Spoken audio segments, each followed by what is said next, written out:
Well, hello, friends, and today we're sitting down with Jimmy Olander. Yes. Looked like you had a little brain fade there for a second. I had a little brain fade. Jimmy Olander. Welcome to my home, Zach. Nice to meet you. And Micah Schweinsberg. Micah Schweinsberg. That's right. Today we're going to talk about Diamond Rio's latest single, the instrumental, The Kick, and how it kind of launches the new version of Diamond Rio with two new members. It's kind of their coming out, as it were. Yes. And we're going to talk about the making of the song and the making of the video, and maybe talk a little bit about the gear that was involved in the making of the video, as far as because Micah had a lot to do with the filming, editing, production on Micah was definitely the chief bottle washer on all things video for this. I mean, you know, he's already a big footprint there on the bus, Zach. I will tell you that. But when he showed up at the video stuff, man, the lights and I don't know, you got all these cases. I think he does probably more work outside of Diamond Rio as a video director and as a still photographer than he does with us. And so having this land in the band, and as we're organically kind of just this thing, it ended up being a single release, but it started as a just kind of a tune to kind of appease. I've got these two new members in Diamond Rio, and they're fantastic. I'm sitting there, they're like these two Ferraris sitting here going, come on, let's go. And you got to take them for a spin, right? Exactly. And so I just started, first of all, I asked Micah what you wanted to do with the band. Why don't you tell Zach that I said, hey, what would you like to accomplish, right? Yeah, I think, we had a discussion when I first joined. I think I'd been out for like a few weeks, and me and Jimmy, I think the bus left us that night because it couldn't find us. I think, yeah. And we just sat back in this room, and we were discussing like moving forward. And we know that live, like that everybody wants to hear the hits, and like there's nothing off track from going outside of that.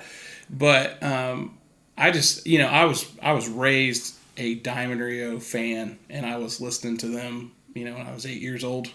And so, I grew up learning to play drums, listening to Brian Prout. And for me, Jimmy was having this discussion with me. Now you're not a side man. You're not a touring member. You're a member of this band. What do you want to do? And I asked him. I said, man, I kind of want to create with my band. If this is my band now, like I want to do stuff. I still would love to record. And we got to talking about different reasons why, is the point, or country radio's out, at this point, I think maybe, but it's like, why would we do this? It's like, man, this is just such a, I'm in a band with my favorite musicians in the entire world. Like, it'd be cool to lay something down. So I think that's where it started. I'm not sure Jimmy was like completely on board right at first, maybe. This is our first conversation, and Micah, what I took away from that, you want to go in the studio and cut, and you want Mike Clute to engineer and to produce the stuff, right? And be a part of the Clute fan all the way. Drum sounds, Yeah. So that's I heard this from Micah, where I said, man, I want to do this. Like, okay, we're going to go in. We hadn't recorded anything in a long time. And then I asked Carson McKee, our other new member, what do you want to do? And she's like, well, I want to make sure I'm always growing. And she's a very achievement-oriented, high achievement. Went to play tennis for the University of Kentucky and left there with a dual major of marketing and finance with a 4.0. And hits, corporate life, and 6 months later says, no, I don't want to do this. I'll join Diamond Rio. Okay. 22 years old, right? Yeah, then. Okay, so now she just turned 24. And what would you like to do? I want to make sure I'm growing. So, okay. He wants to record growing. I start writing this song with Carson, and it was just backstage. All right, well, let's write a tune. Let's write this little fiddle thing, and we start working just a little bit on this. Hey, what could we do this week? Could we do this? All of a sudden, Micah's like, "Hey, man, you need me to put a drum track on this?" And I'm like, "Well, it's not even written yet." And so we kind of arrested the development of that. I kind of had some melodic stuff that I was working on, but from here on out, now I'm thinking about what is this song going to be with these people? What's going to be interesting? Why would there be a reason for us to record again?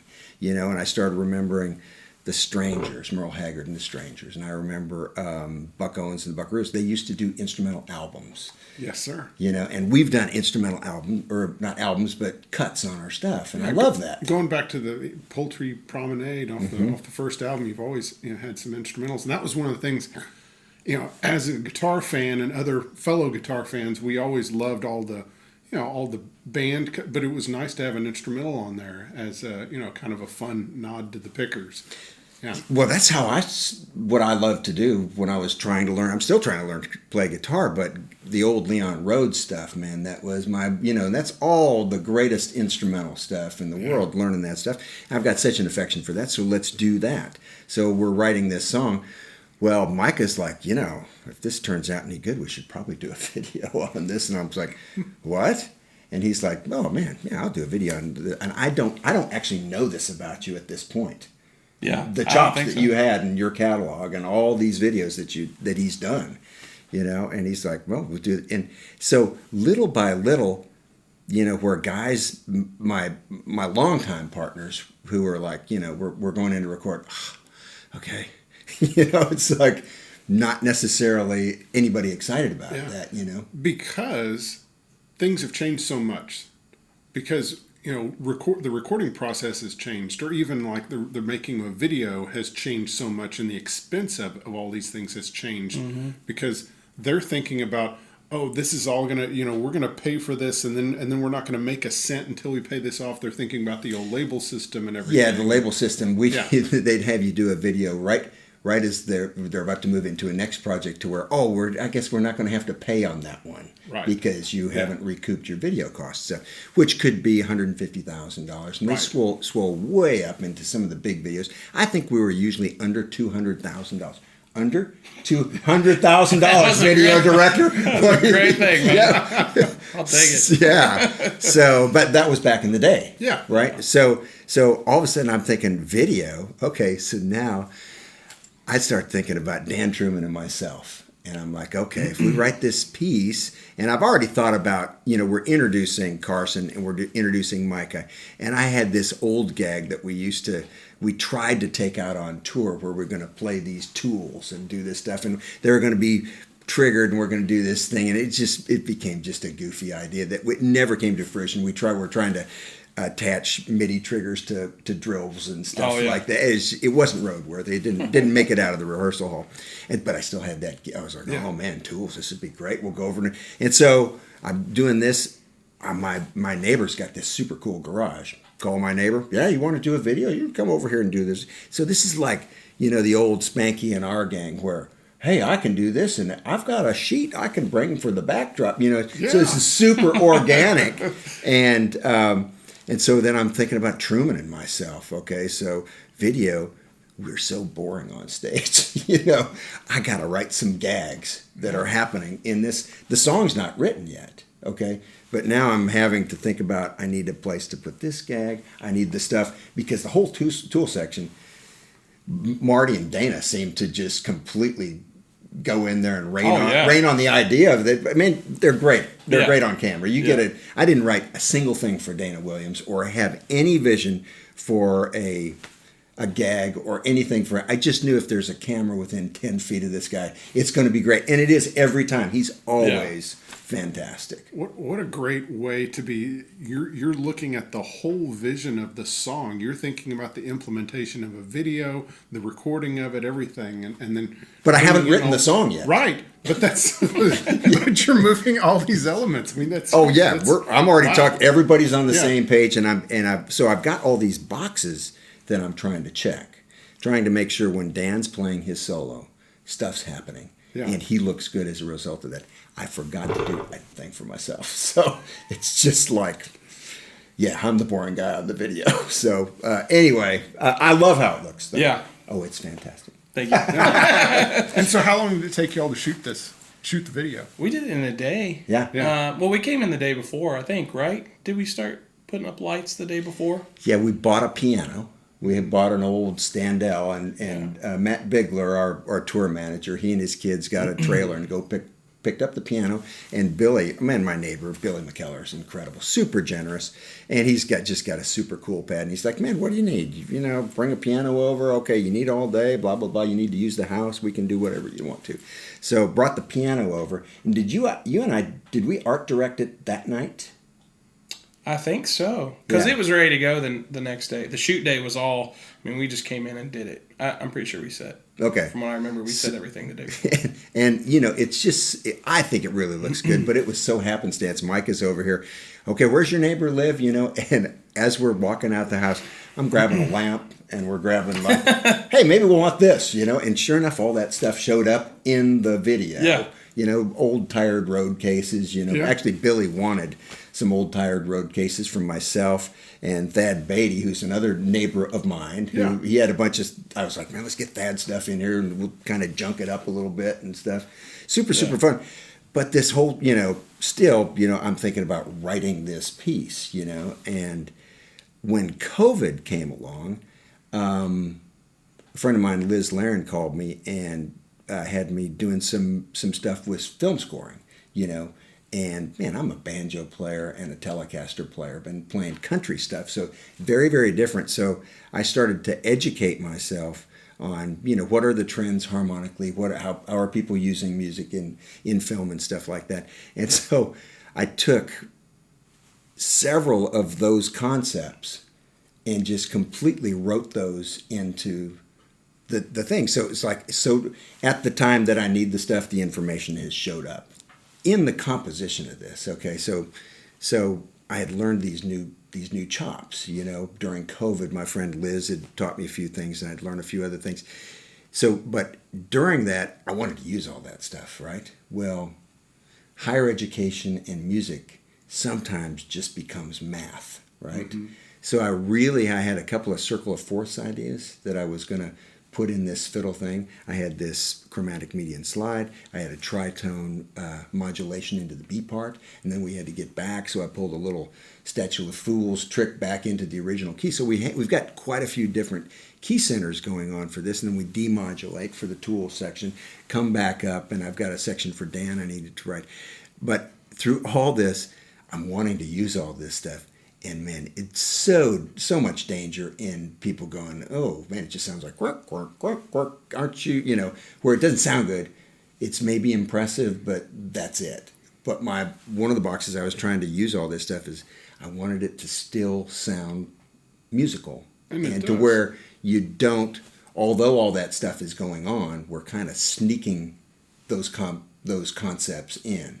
And so like the intro is a chromatic median slide, you know, where I think the first chord is a minor 7, and if you go down a half step and you make a dominant 7, the third is the same. It's minor, and now it's a major because you went down a down. And so I learned this, and it's a really cool interchange. And then I just kind of walked that thing. So I've got this big descending thing going down, and then we offset that with the couple of fiddle pieces. Right, fiddle thing, and then the B part of this thing. I went, well, let's do something. Since we have this big descending chromatic thing, let's do an ascending chromatic thing. And then in the middle of it, I threw a circle of fourths in the fiddle thing, just to make it interesting, since it's not a, you know, A or something like that, like a standard fiddle thing. So I've got quite a bit of math going on. I still haven't gotten to the modulation for the tools. With you, right? Mm-hmm. So this is all going on. Now, once I finally got basically the skeleton worked out of the arrangement, Micah, then I'm kind of throwing out like an intro or a verse. This is all virtual because we're all working remotely. Okay, so as progress is happening, I'm sending stuff out to you, getting a little bit of feedback from the band, but it's all going really, really well.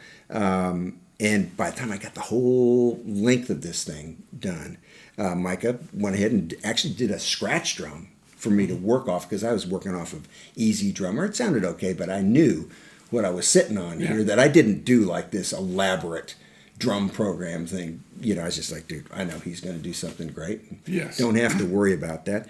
And so, but still, you know, we're moving towards this video, trying to get all this stuff together, get the things together, get Clute in to mix it, and then master it. And he's down in Dallas Micah's in Hendersonville when it came time to we underdubbed the drums and bass together at Micah's studio, and Carson came over here and did this. I played there's a little bit of a ghost of mandolin in there, but that was kind of, the deal. Marty Rowe, who, he doesn't want to drive across, he lives over by Cool Springs. He didn't want to drive across the interstate to do anything. He was like, man, I need you to come here and do a few goofy vocal things, He's like, well, okay, I'll need to really warm up. I said, no, there's no warm up required for this stuff. He ended up playing a duck call when he came over, because I had, he comes in, he sees like I've got ordered 20 kazoos. I was going to have him play some kazoos and just some silly, we're having fun, The kazoos did not make the mix, Zach. Yes. Yeah. The duck call did. I didn't hear them in the final. Yeah. Yeah. Yeah.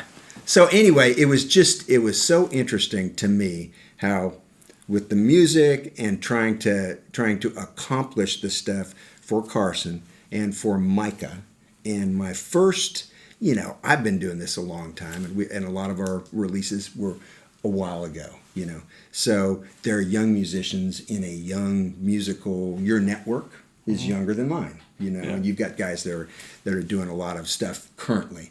And so my personal goal, I knew what he wanted to do, I knew what Carson wanted to do. My personal goal was I wanted to do something that they would want to play for their friends. Not necessarily commercial success. I wanted these guys to be proud of what we did. And I know from my personal experience, if I like what I did, I will play it for you. If I'm sketchy about it, I will go, hey, Zach, here's a copy. Yeah. Check it out. Yes. Leave, right? Exactly. And so I wanted them to be able to sit and play this for their friends. And I think we've done that, right? Yeah, absolutely. So that gives you so much more joy. Yeah. Yeah. Than thinking just, and also thinking commercially so difficult, because basically you're trying to either copy what's already happened or trying to read people's minds of what they're going to want.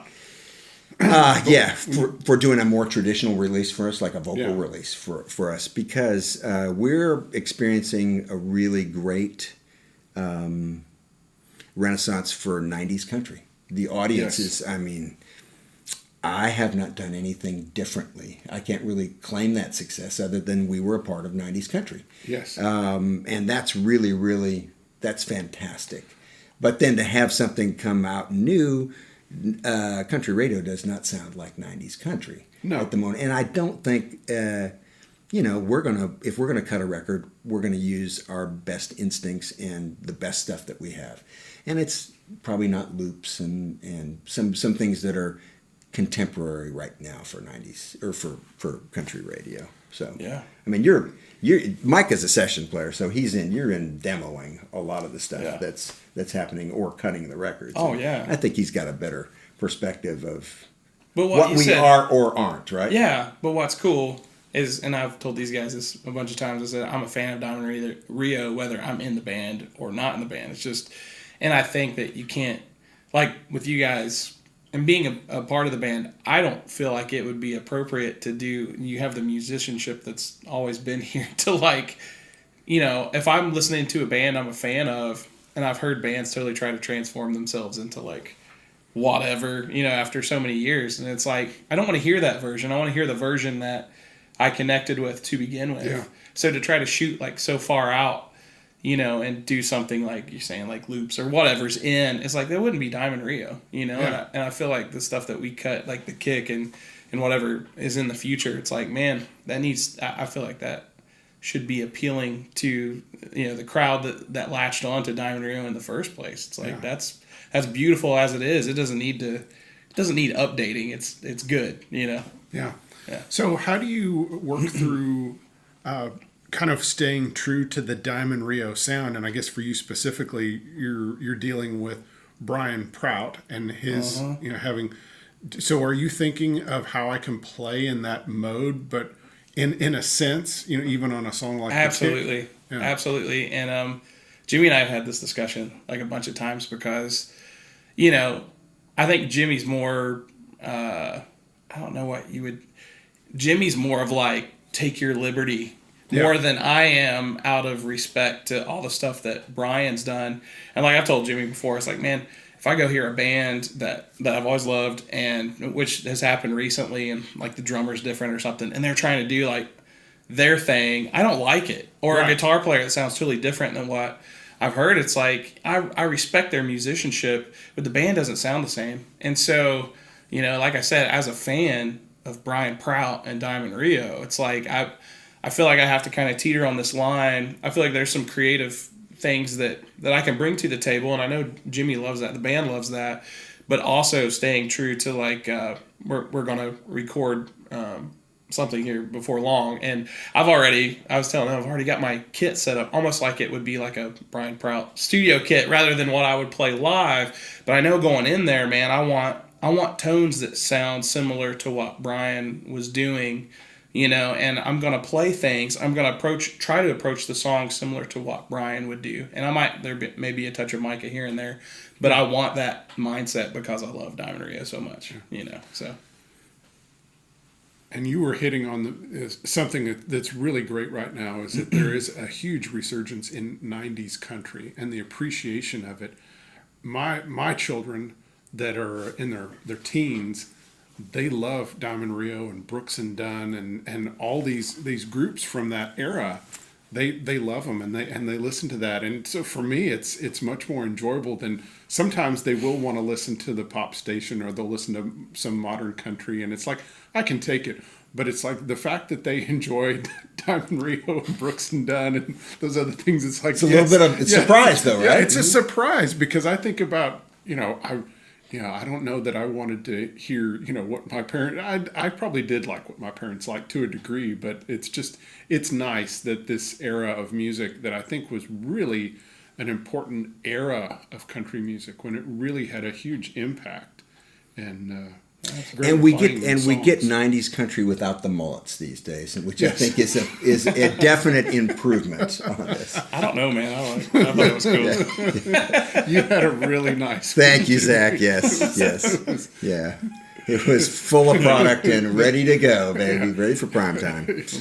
So anyway, this has been a really good experience for us, and really good for having our new members, Carson and Micah, because we're hearing a guy that's talking, hey man, we're because we're going back we're starting the recording process next week again on a new piece that'll be a duet with Marty and Carson.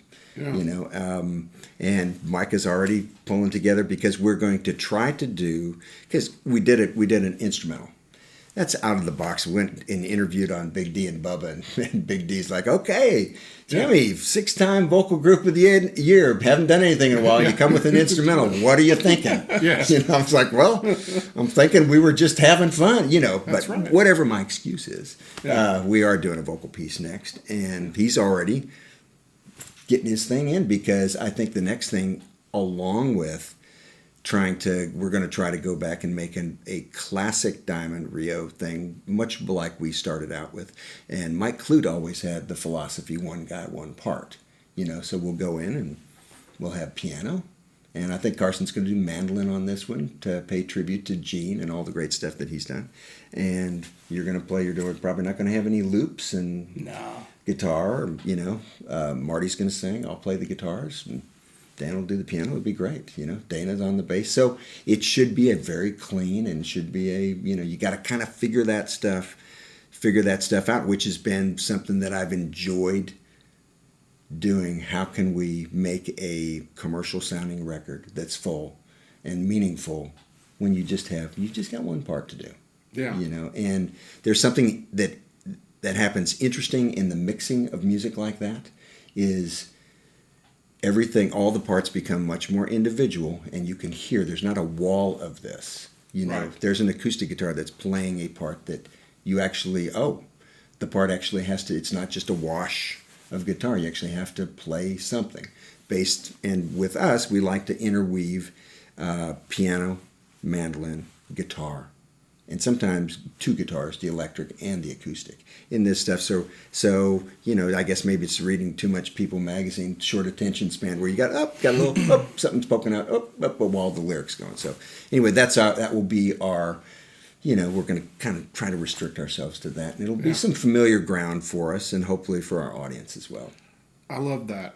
It's so nice when you listen to recordings where it's not a wash and you can hear the individual instruments and what they're doing, and it works together, and it doesn't have to be a wash in reverb or whatever else to try to hold things together. So it's like like when I play Booker T and the MGs in the car, it's like my kids can hear, okay, that's the organ, that's the bass, that's the guitar, that's the drums. It's one part per guy. Yeah, exactly, one part per guy.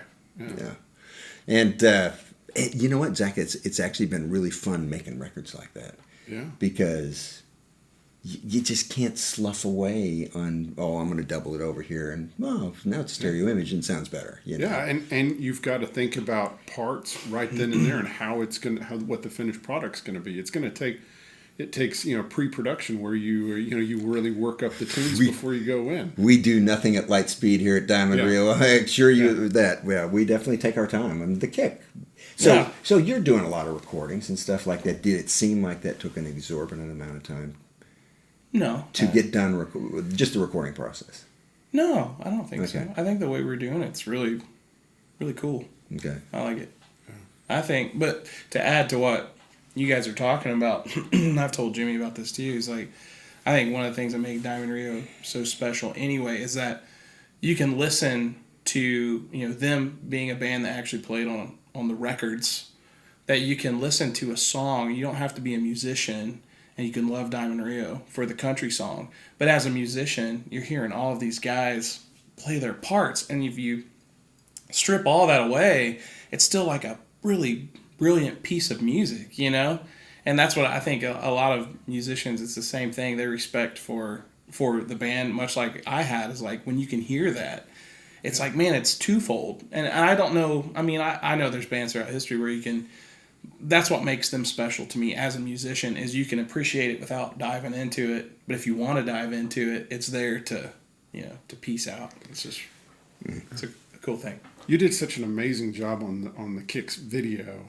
Oh, thank you. Yeah, and just the look of it, and it's amazing to think of how far technology has come and the things that you're able to do without hiring a huge crew of people. And so you're doing all your lighting, and you're doing all the camera work, and you're in the video too. Yep. So I had a buddy from my church, Lucas Wyatt, who does video work. I basically would set up the shot. If I was in the shot, I would set up where I wanted, hey, here's where I'm going to set the camera. I had him put on. Lucas is I'm just a big guy anyway. He's a big guy. I'm a big guy, and Lucas is a lot smaller. So when he got there, I was like, man, you okay to, throw on my rig and stuff? I had the stabilizer, this vest. And so I think we were supposed to shoot it. I don't remember what time we were supposed to shoot, but we kind of missed it a little bit because I was still trying to get Lucas into this vest and everything. He's like, man, it's still not all the way tight. And I'm like, man, let's get some more bungee cords or something around here so we can tighten this thing on him. But he was awesome. I would set up the shot, and I would get everything framed, get the camera where I wanted it, exposure and everything.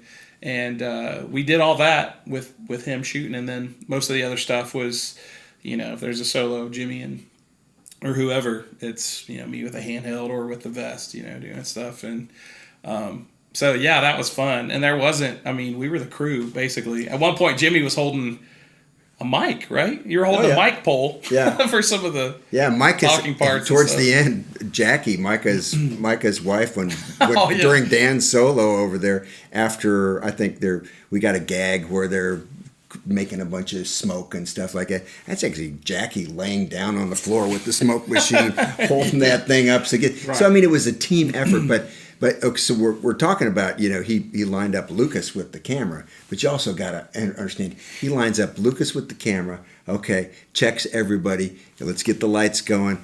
He's also doing cueing audio. He's starting the audio and running back, and okay, now I'm actually the drummer. Okay, and here it comes in, play the drum. Kills, crushes on the drum. Okay, blah, blah, blah, blah. And it's set up next shot. Yeah. Look and see what we got. That's amazing. It was really cool to watch him super do fun. his thing. It's the only time I've ever done that. It was really fun. Yeah, and then so I cooked lunch. Okay, was it donuts? We catered. No, it wasn't donuts. We catered over here. I can't remember. Was it gumbo? I don't know what it was, but our chief video guy Yes. is in his Micah Schweinsberg uniform, which is this. It's black t-shirt. Black t-shirt. And when we've done the high dollar video things, okay, yeah, you guys got to change your shirt, and all of a sudden Micah's in there. Was it potato salad? All of a sudden, okay, there's our director. He's wearing potato salad at lunch. We still got to go in and cut another outfit, another black shirt. Yeah, get another black shirt on. Yeah. That's why they always have to. They take the back in the day. They'd always take the Polaroid when they were, shooting. Videos and such, make sure that people came back with the right clothes on. Were you wearing that? No. So some guitar related questions. Yes. So what what rig did you use for the video? For the audio recording. Okay. Yeah. So man, I plugged into my Kemper, just straight ahead. I think I reamped it actually through this matchless as well. So I plugged it in. I think I committed my electric part. That's how I usually do it. I'll pull up the Kemper on something and I'll record it, and it'll usually be lush and full of reverb and delay and every ooey gooey chewy. So nice to play to, but that's just so far back in the mix and so messed up that then I will go back to the dry signal. And I'll usually reamp through the Kemper, try to get the direct signal as good as I can get it. And then I think I threw a 57 and a Royer 122, which is their higher sound pressure ribbon mic on this, and amped that, and then blended both of them, pulled in the effects, and sounded pretty good. So the Kemper, is it a kind of a model of the matchless amp, or it's one of Michael Britt's profiles, and actually he has profiled all my matchless stuff. I had 4 different matchlesses that we went through, and was it all 4 of them? Anyway, a piggyback and the 112 combos. But you know what? I've dialed one of his amps in that was a divided by 13 amplifier, and it's actually a profile that has a Timmy pedal on the front end, but just barely breathing. It's not really doing anything to, it's just giving the color of the pedal. Right. No saturation or anything like that. And that's the profile. And, you spend some time tweaking in on this type of stuff, and it's like, well, that sounds pretty good. Now, I do go from scratch and, create guitar sounds and stuff like that, but that's usually, I think, when I'm using live and, play through it, it sounds very familiar to me. Yeah. You seem to use less bender work in this tune. I bent one. Yeah. I bet a couple on that. Well, I've done a lot of bender stuff. A lot of stuff, and a lot of things that were kind of composed intros and turnarounds and stuff, figures for songs that we've had hits on and stuff like that. I don't just sit around and play bender guitar all the time. Right. I think I do. I just from talking to people, I do get the impression that is the takeaway with me, that, oh, bender guy. But it's not. And you have such a great, right hand from from the banjo playing, and you have such a good touch and attack, and you still, because it was watching, and listening to it was like, it's absolutely Jimmy Olander, but then it was like, there's less bender work. That wasn't intentional. Yeah. I was just creating these parts. I'm very composed. I didn't push go, and that's all. Right. Whoop, and that was it. Yeah. No, it was very. You could tell it was very thought out. Yeah. So, and with that type of stuff, I'm not thinking I have to interject a bender thing here. Right. Where in the past, in the beginning, I did that stuff because it was brand new to me, and we were recording things, and it was interesting sounding, and blah blah blah blah blah. I'm not over the bender stuff. I still really really love it, and it's very much a part of my playing. But I don't always overuse it. No, I overuse it plenty, but not always. I very much enjoyed it. Oh, cool. Thanks. Yeah. And so you talked about this. So next up, you're going to work on a single with Marty and Carson. Another thing about the kick is that it is a very different sound hearing fiddle work on a Diamond Rio tune, because that's never. And not only fiddle work, but she crushed it. Yeah, She crushed it. she's amazing. Okay, so this is my first time recording with Micah. I really had a sense I knew it was going to be great, right? I knew Parson was great, but I'd never, since Mike is in the studio all the time, I know, okay, this is going to be very, very dialed. And just our conversations before I went to your house, and just the fact that he sent me a scratch drum track, that sounded mastered. You know what I mean? It's like, okay, this is super easy. I didn't know, how it was going to be working with Carson. Well, so Truman solo number 1. I got the gags written for it's called, kind of tied to the video. I'm do this section. Man, I thought I did a really good job. Dan crushed it. I thought, man, I did a really good. I'm sitting here patting myself. Poor Carson's got to follow these 2 solos. And she came in and just mopped the floor with us. And it just so happened, I'm glad that I had her batting cleanup because I wouldn't want to have that guitar solo after the fiddle solo. That's for sure. So, yeah, so not only new, but really good, too. Yes, really great. And her fiddle sounded great, I thought. Great tone. And you know what? I'm not like an expert fiddle engineer. I just pulled up a micro basic. That's how good that fiddle sounded. Yeah. I recorded it. Yeah. It sounds really good. She keeps talking about getting rid of it because it's got some issues. And I'm like, man, you can't. Like, it sounded too good. It sounds it's too really good. rich. She's got a lot of low end in that thing, and she's an aggressive player. Yeah. So did the donuts in the video mean anything? Oh, that's... You know what? I think that they actually... Somebody sought that out because it started in Bubba Hyde, I believe, where Dan's a donut guy. Dan Truman, cheap and donuts. Those are 2 things. But that's not just a video thing. No. Well... I look over in live situations all the time and see... Nutty Buddy, he's got some kind of cookies or something. A snack or something, but he started eating like a bagel or a donut on one of our videos, and it made the thing. And then from then on out, there's usually a donut or something. We don't really worry about cleaning that up. It's just Truman. And so here's the thing about Truman. I talk about him being cheap. He's always like pronounces them donuts. Donuts. You want to get some donuts? And he would like to, it's after the gig, the bus is rolling, we go into a truck stop, we go into a convenience market, and it's, 12:30, 1 o'clock. And he's in there haggling with them on the price of a donut because it's a day old now. It's 30 minutes into the next day, and he's wanting a day old price on these donuts. I was like, man, Truman, the same guy that was like, hey, you want to go in on a USA Today? Yeah, they're 35 cents, Dan. We can split it. Yeah. Let's play. I know you're going to read it if I buy it. And you're going to read a little more, so... Yeah, you're in for 17 cents. For 17, yeah. Yeah, and again, the tools and the use of the dropping tools as a musical device, and just a lot of good elements, and just the recording of it, the energy of it, and the video, just really, really well. Thanks. And Micah, he got in on as we're mixing it with Mike.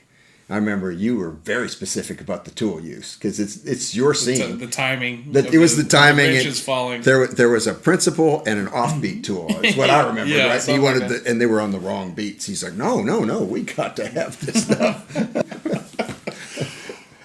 Well, Jimmy, Micah, thank you so much for sitting down with me and talking about the kick, talking about Micah and Carson, your new members, and of course y'all are out on the road hitting it. And, of course, the kick is out, which y'all need to go listen to and watch. And you need to go see Diamond Rio out on the road. So check diamondrio.com. We can be had. Diamondrio.com and a city. If you've got a Ferris wheel, we'll see you this summer. All right. Thank you, Micah. Thank you, Zach. Thanks, Zach.